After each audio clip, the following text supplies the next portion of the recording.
Мындайда акыркы күндөрү жарандык коомдун активисттерине жалпыга массалык маалымат каражатынын өкүлдөрүнө деги эле конституцияга каршы чыккандарга, референдумдарга каршы чыккандарга, журналисттерге ушуларга болуп жаткан окуялар бул эми мурун эле болуп жүргөнү көнүмүш, ошондой эле көрүнүш. Бирок бийлик ушул акыркы окуялардан сабак албаганын көргөзүп турат да.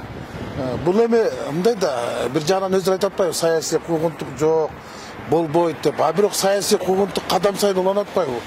Мындай өңүттөн алып караганда бул арамза саясат же болбосо саясий куугунтук эмес, бул саясий куйтулук.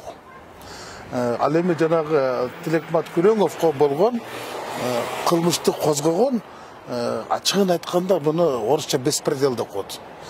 Кыргызча айтканда бул акмактык, надандык.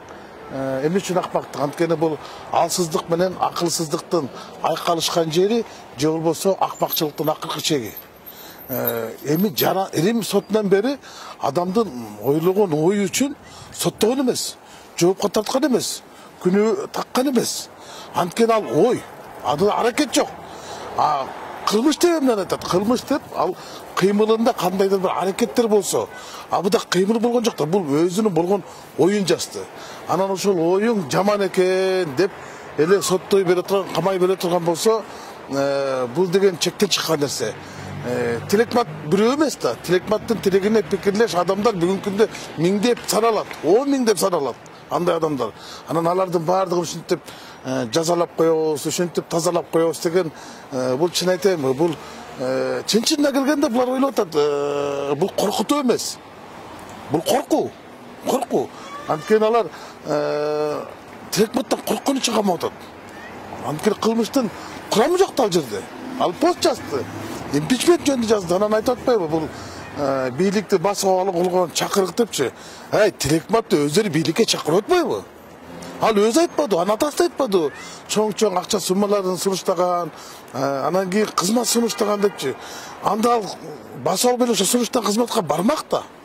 Жок, мен бул баш мыйзамга каршымын, мен жетим тоонун берилишине каршымын деп жарандык өзүнүн позициясын, атуулдук парзын билдирген адамды коркуп, анан аны камап койгон, бул коркутуу эмес, бул коркуу. Мындай нерселерди абайлабаса өтө мындай опурталдуу окуялар кадам сайын эле кайталана берсе, бул чоң жарылууга алып келет.